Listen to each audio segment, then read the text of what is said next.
여러분 안녕하십니까? 4월 17일 금요일 저녁 KBS 아메리카 뉴스입니다.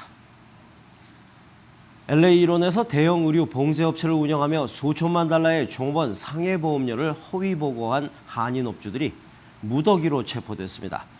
이들은 종업원 수를 실제 고용 인원보다 적게 보고해 보험료를 적게 내는 수법을 사용해 왔는데요. 이를 도와준 한인 회계사까지 체포됐습니다. 윤범수 기자가 취재했습니다. 수천만 달러의 종업원 상해보험 사기를 벌인 한인 봉제업주들이 체포됐습니다. 가주 보험당국과 LA 카운티 검찰은 메리코와 SF 어페럴 두 곳을 운영해온 올해 59살의 캐롤린 채 씨와 올해 57살의 김성현 씨 자매를 체포했다고 밝혔습니다. 자매가 운영해온 두 업체 모두 유명 청바지 회사인 트루릴리전의 하청업체로 대규모 물량을 생산하는 곳입니다. 두 명 모두 허위 임금 보고 등 18개 중범 혐의로 어제 기소됐습니다. 아울러 이들 자매를 도와 허위 서류를 작성해준 회계사도 체포됐습니다. 올해 71살의 김재영 씨는 유죄가 인정되면 최고 22년의 실형을 선고받을 수 있습니다. 업주인 김 씨와 최 씨도 각각 최대 28년에서 15년의 실형을 받게 됩니다. These sisters allegedly conspired with their certified public accountant, Jay Kim, to commit workers' compensation insurance premium fraud by underreporting more than $78 million in payroll to their insurance companies in an effort to reduce their workers' compensation insurance premium obligations. Their alleged fraud resulted in unpaid payroll taxes and 7 insurance companies losing more than $11 million in insurance premiums dating back to 2007. 어제에 이어 오늘은 비슷한 상해보험 사기 행각으로 체포됐던 또 다른 한인업주들이 검찰의 혐의를 인정했습니다. 셔먼옥스에서 청소업체를 운영하는 올해 67살의 양찬희 씨와 양 씨를 도와 회계 업무 서류를 조작한 앤드류 김 씨는 오늘 공소 사실을 받아들이며 사실상 유죄를 인정했습니다. 이들이 수년 동안 미납부한 보험 금액은 440만 달러에 달하는 것으로 알려졌습니다. 이번 한인업주들의 무더기 체포 기소는 가주 보험당국이 지난 2012년부터 조사해 오던 것을 카운티 검찰에 고발하면서 이뤄졌습니다. Cheating the system, employers pay less workers' compensation premium and thereby gain a unfair competitive advantage over legitimate businesses. And we're going to get you. So don't think that you're going to be able to get away with it. We're coming after you. 특히 조사 과정에서 업주들이 제출한 보험 내역서와 주 고용개발국에 제출한 임금 내역서를 대조해 허위 보고를 밝혀낸 것으로 가주보험당국은 앞으로도 비슷한 혐의가 있는 업체들을 추가 고발할 수도 있음을 시사했습니다. KBS 뉴스 윤범수입니다. 세계 금융의 중심지인 뉴욕 월스트리트에 흑인 노예의 경제적인 공헌을 기리는 기념비가 세워집니다. 300년 전엔 바로 인근이 뉴욕 최초의 노예 시장이 있던 곳입니다. 뉴욕 김일강 통신원입니다. 뉴욕의 월스트리트, 세계 경제와 금융의 중심지인 이곳에 흑인 노예의 업적을 기리는 기념비가 세워집니다. Honor to memorialize the memories of so many of those who had sacrificed and come before me and come before us, and it's really on the shoulders of those people that sacrificed so much that I am here today, and all of us are here today. 월스트리트에서 바로 한 블럭 거리는 지난 1711년 뉴욕에서는 처음으로 노예 시장이 세워진 곳입니다. 뉴욕시의회는 300여 년 전 뉴욕시 건설과 경제 부흥에 공헌했던 것은 바로 흑인 노예들이었다며 기념비 설립을 승인했습니다. Motivating force to galvanize our individual and collective resolve to stamp out contemporary evil of modern-day slavery. 아직 기념비에 들어갈 문구와 설립 시기는 확정되지 않은 상태입니다. 노예 해방 기념일은 오는 6월 19일이 될 것으로 보입니다. 한편 지난 3월에는 뉴욕 유엔 광장에 회환의 방주라는 이름의 흑인 노예 기념비가 세워진 바 있습니다. 지금까지 뉴욕이었습니다. 미국 영화계에선 올해 수익면에서 최고 기대작으로 손꼽히는 영화인데요. 어벤져스 2의 주역들이 서울을 방문했습니다. 감독과 배우들의 각별한 한국 사랑이 눈길을 끌었습니다. 노승욱 기자의 보도입니다. 지구의 영웅들이 수트를 벗고 한국에 상륙했습니다. 서울의 한 호텔에서 열린 어벤져스2의 기자간담회. 영화의 스태프진과 배우들이 직접 나섰습니다. I'm very pleased from the first Iron Man when we came to Korea, we really knew that the film was working internationally, and I just love the people and the fans and the food, and I'm jealous that Chris is gotten to shoot here a few times, so I'll be back here to shoot something pretty soon. It's overwhelming. I mean, it's a beautiful city, and you guys are very welcoming at the airport. So you feel at home right away. And anytime you have to shoot abroad and you kind of disrupt the rhythm of a city, you feel kind of responsible. But you guys were so welcoming, and we felt so at home here. So thank you. 한국 배우로는 유일하게 이 영화에 합류한 김수현. 감격의 소감을 전했습니다.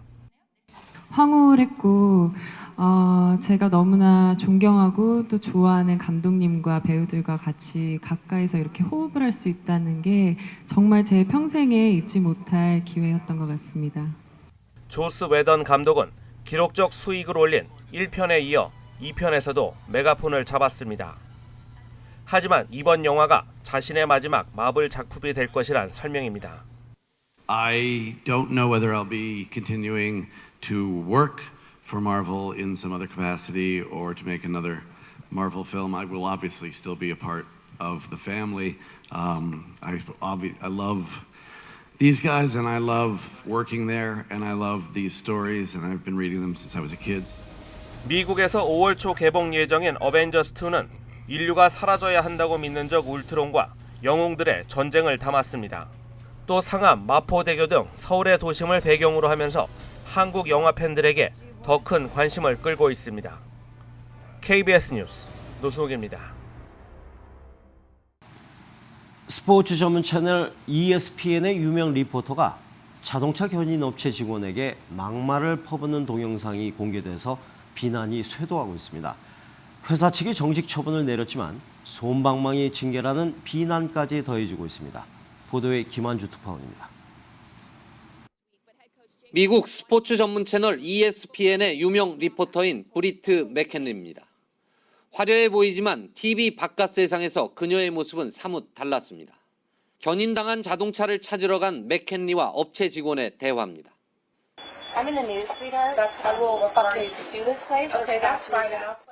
대화가 녹화된다는 경고에도 비아냥은 멈추지 않았고 Do you feel good about your job?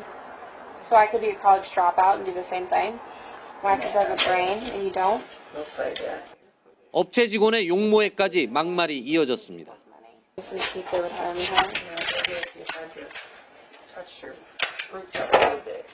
Oh, like yours? But they look so stunning. Because I'm on television and you're in a trailer, honey. Lose some weight, baby girl. CCTV가 온라인에 공개되면서 비난이 쇄도하고 패러디 동영상까지 등장했습니다. 맥켄리는 스트레스를 주체하지 못해 막말을 했다며 사과했습니다. 파장이 확산되자 ESPN 측은 맥켄리에게 일주일 정직 처분을 내렸지만 이번엔 솜방망이 징계라는 비난까지 더해지고 있습니다. 로스앤젤레스에서 KBS 뉴스 김한주입니다.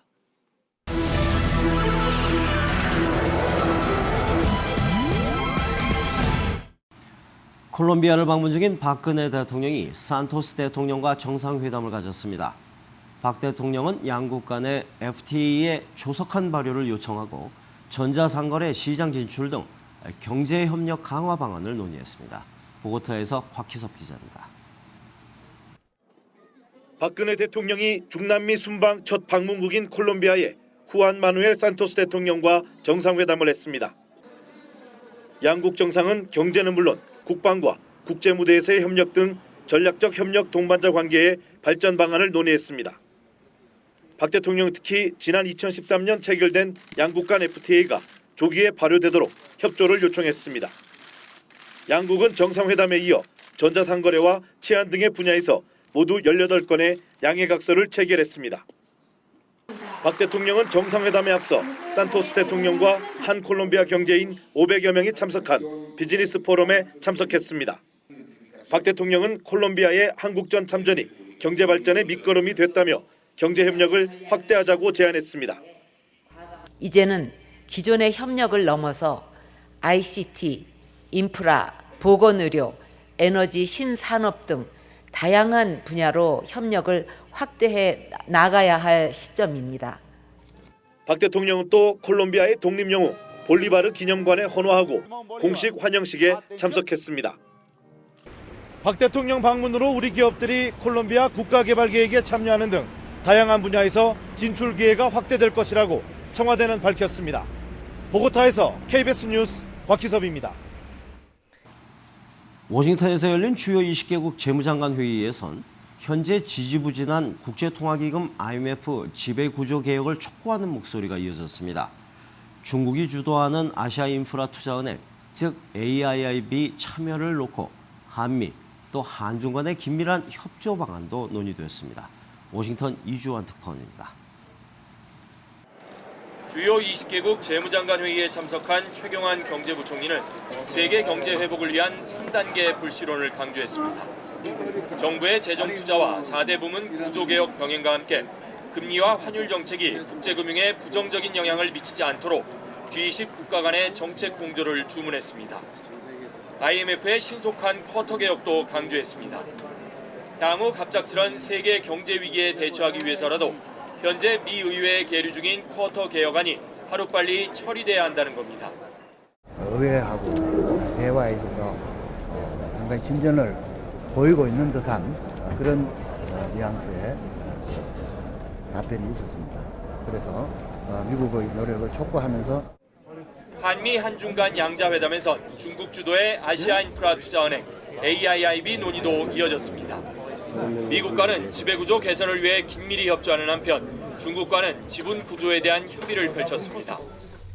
환태평양 경제 동반자 협정 TPP 참여와 관련해선 미국과의 논의에 시간이 걸릴 것 같다고 밝혀 협상이 쉽지 않음을 시사했습니다. 이번 회의에서 G20 재무장관들은 세계 경제의 완만한 회복세 속에서도 신흥국 시장의 금융 불안에 대한 우려를 제기했습니다. 재무장관들은 특히 달러 강세가 신흥국 시장에 미치는 영향을 최소화하기 위해 각국의 신중한 대응도 주문했습니다. 워싱턴 IMF 본부에서 KBS 뉴스 이주환입니다. 일본의 세계적인 베스트셀러 작가죠.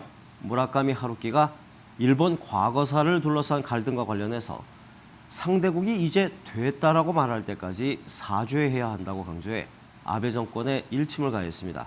김영희 기자입니다. 일본의 세계적인 작가 무라카미 하루키가 과거사에 대한 반성을 거부하는 일본 정부를 정면으로 비판했습니다. 도쿄신문과의 인터뷰에서 세세한 부분이 어떻든 일본이 다른 나라를 침략했다는 큰 줄기는 사실이라고 말했습니다. 또 상대국이 완전히 마음이 풀리진 않더라도 그만큼 사죄했으니 이제 됐다라고 말할 때까지 사죄할 수밖에 없다고 강조했습니다. 하루키는 최근의 동아시아 정세와 관련해 중국과 한국이 개도국이던 시절에는 과거사 문제가 봉인돼 있었다면서 하지만 두 나라의 국력이 커지면서 봉인됐던 문제들이 분출하고 있다고 진단했습니다. 하루키의 발언은 오는 8월로 예정된 아베 총리의 전후 70년 담화와 관련해 일침을 가한 것으로 풀이되고 있습니다. 앞서 일본 노벨문학상 수상자인 오에 겐자부로도 지난달 서울에서 강연을 갖고 아베 총리는 2차 대전을 경험하지 못한 세대라며 일본의 전후 세대가 새 출발을 위해 고민했던 것들을 다 뒤집고 있다고 비판하기도 했습니다. 과거사와 관련한 아베 정권의 역주행에 대해 일본 지성인들의 반발도 커지고 있습니다. KBS 뉴스 김영일입니다. 그리스와 중국발 불안 때문에 오늘 뉴욕 증시는 큰 폭으로 하락 마감했습니다.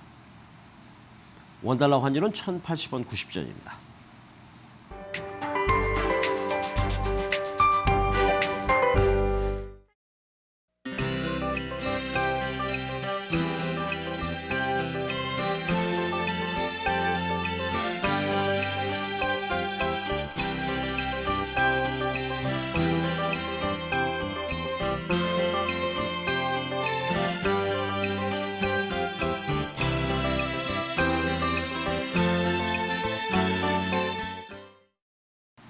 금요일 밤 KBS 아메리칸 뉴스를 마칩니다. 즐거운 주말 되시기 바랍니다.